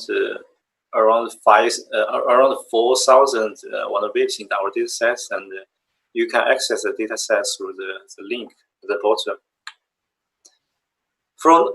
From here, I will give a brief introduction, description of our findings. From the first research question. So how are the vulnerabilities distributed in an individual project from 3 perspectives, like space, vulnerability type, and the responsible developer. So from the view of the space, we found that a small number of vulnerable files contributes for most of vulnerability. but there's no direct correlation between the number of vulnerability and the complexity of code. So the method using code complexity to predict some defect or vulnerability may not be effective in this scenario. So from the view of vulnerability type, we calculate the top 3 vulnerability type for each project. We found that each project, the major vulnerability type in each project may largely rely on the project's core functionality and the programming languages. So for the third view, so we found that almost all the vulnerability are introduced by less than 10% developers for our projects.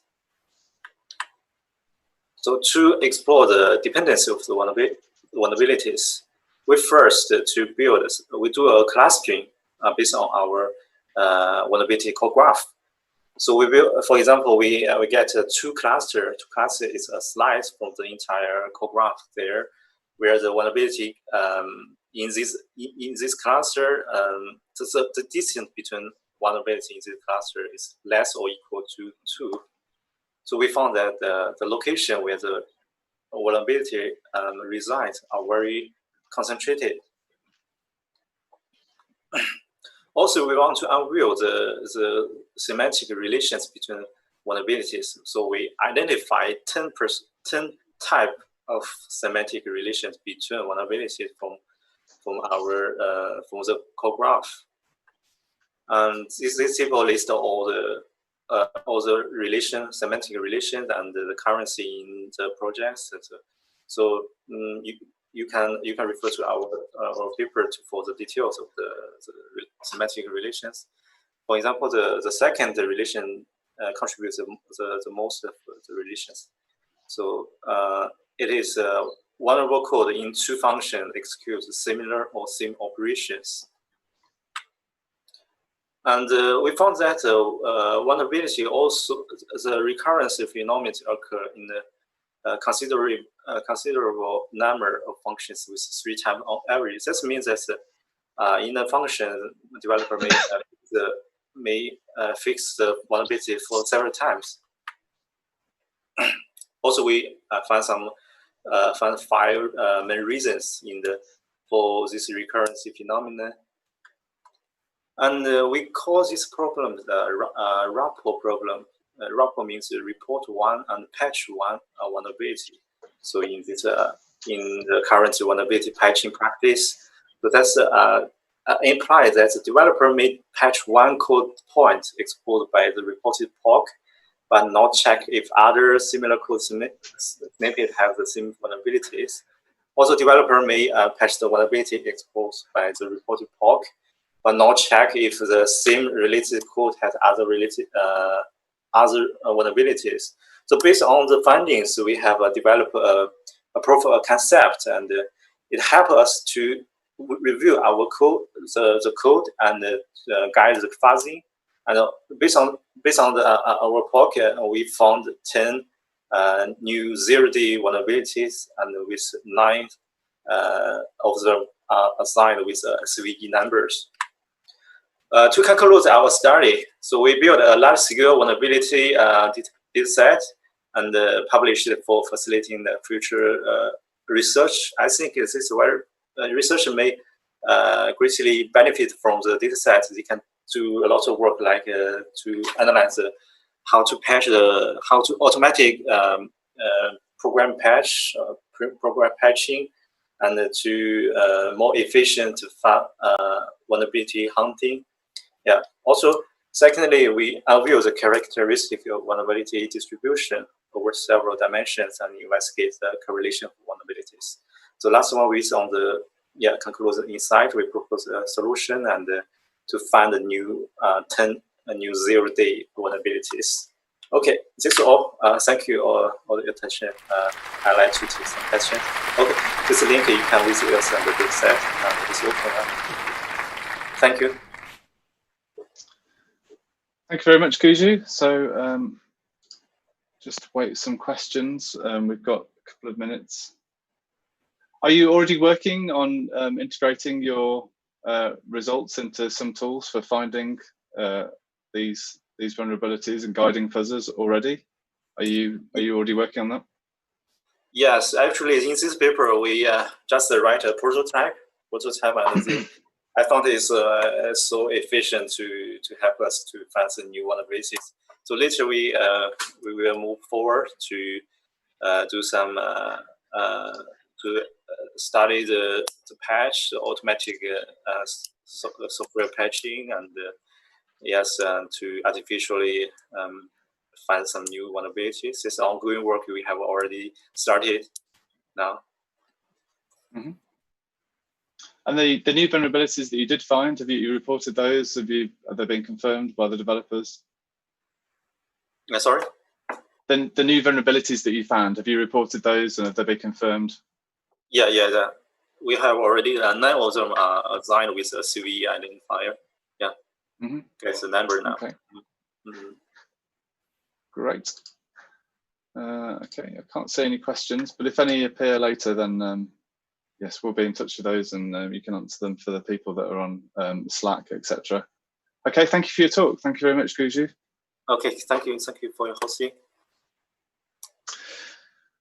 Okay, thanks very much. So we're concluding the session. We're going to conclude it with another demo teaser. So I'd like to welcome back Zhengbang.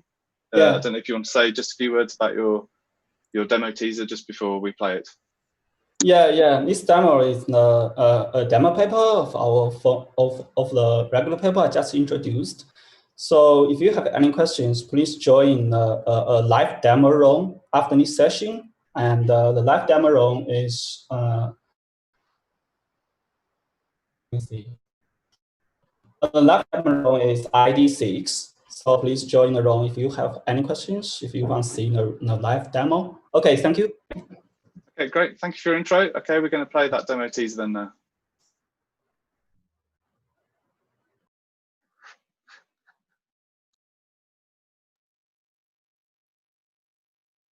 Hello everyone, this is a demo for MPISV, a symbolic verification tool for MPI programs. I'm Zhengbang Chen. The inputs of MPISV are an MPI program, the number of processes, and a verification property. MPISV can verify whether the program satisfies the property. If the verification succeeds, MPISV reports that the program is verified. Otherwise, a counterexample is generated. MPISV combines symbolic execution and model checking in a synergy manner to improve the verification's ability and scalability. This demo shows the verification of this program. The program has a deadlock when running with 4 processes. The deadlock will happen when P0C is equal to A, and then the non-blocking receives message from P3. So the last receive cannot finish because there's no message from P3 anymore. Then the deadlock happens. Now we use MPISV stock image for the demonstration. First, we use MPISV CC to compile the demo program into the LLVM IR bytecode. We can see that a BC file is generated. Then we use MPISV to verify the program in 4 processes.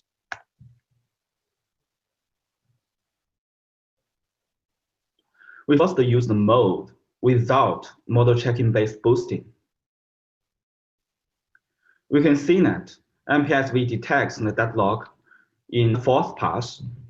MPISV reports that the first process blocks at the receive operation, and the other processes terminate. Then we use MPISV with model checking support to demo model checking's boosting to symbolic execution using the wide OPT parameter.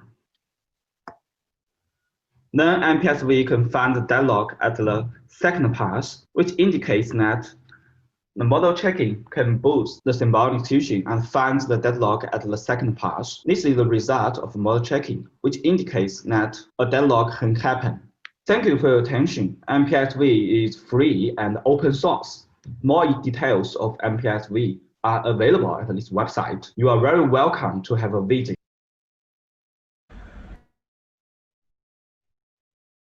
Okay, great. So that concludes the sessions. Please go along to those demos and check out those tools.